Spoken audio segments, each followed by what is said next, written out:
c'est un appel au dialogue face à une situation très difficile et compliquée. Bon. Donc, on a un mal de développement structurel que nous avons constaté, et c'est la signature des 7 personnalités, des 7 institutions de nos pays. Ces signatures ont déclenché un processus extrêmement important, une nouvelle vision, besoin de refondation des bases de l'économie, du développement, de l'organisation sociétale, des responsabilités, de la reconnaissance de nos identités, de nos cultures. C'est une refondation des rapports entre les pays d'outre-mer et sur le plan national. Il ne s'agit pas d'actes séparatistes, il s'agit d'actes de reconstruction. Si on refonde, c'est parce que il y a quelque chose qui ne va pas.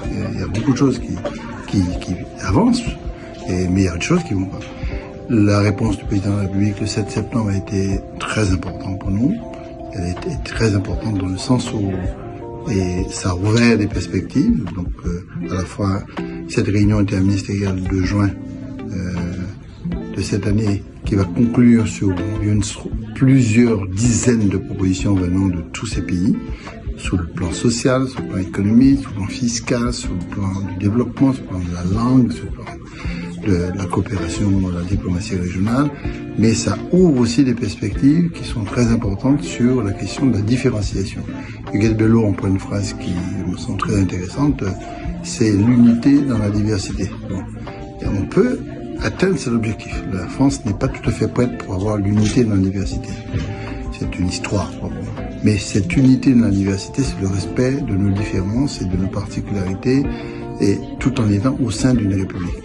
Développer de manière différenciée, c'est sortir du dogme de 2-3 exportations ou de la consommation massive. Bon, ça demande une initiation économique locale par nous-mêmes, c'est-à-dire penser le développement local et ne pas laisser penser le développement à partir de Paris et nous dicter ici.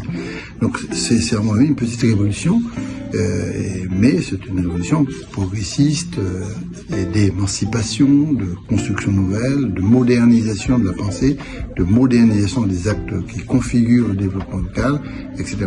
Donc c'est pour cela que cette célébration d'une année est essentielle. Maintenant, on a quand même arrêté 2 ou 3 décisions. Le CIOM, le comité interministériel pour l'outre-mer, ça va se passer le 12 juin. Avant le 12 juin, il y a une rencontre avec le gouvernement, enfin, le ministre Darmanin ou notre ministre pour nous dire exactement qu'est-ce que vous avez proposé au CIOM, parce que si le 13 on découvre que c'est une coquille vide qui a été présentée, il sera trop tard. Donc il vaut mieux anticiper. Donc, on est sous cette démarche, et puis l'autre volet, le CIOM, c'est le volet un peu économique, social, fiscal, etc. Et l'autre domaine plus institutionnel se fera dans la foulée. Donc on aura des rencontres beaucoup plus importantes pour savoir quelles sont les évolutions institutionnelles, étant entendu que chaque pays, Réunion, Martinique, Guadeloupe, Guyane, Saint-Martin, Mayotte, n'ont pas la même trajectoire institutionnelle obligatoirement. On peut comprendre parfaitement que pour Mayotte, c'est le renforcement de la départementalisation. On peut comprendre que pour la Réunion, c'est autre chose, ou c'est plus. On peut comprendre que la Guyane puisse aller beaucoup plus loin en matière d'autonomie. Chacun, et nous tenons vraiment à ça, respecter la trajectoire institutionnelle choisie par les populations et les élus. C'est pour moi essentiel. C'est dans ce cadre-là que je pense qu'on est... la phrase qui consiste à dire l'appel de France doit vivre, me semble une très bonne chose, parce que c'est en affirmant cette unité qu'on peut être face à l'État des interlocuteurs lucides, mais en même temps intransigeants.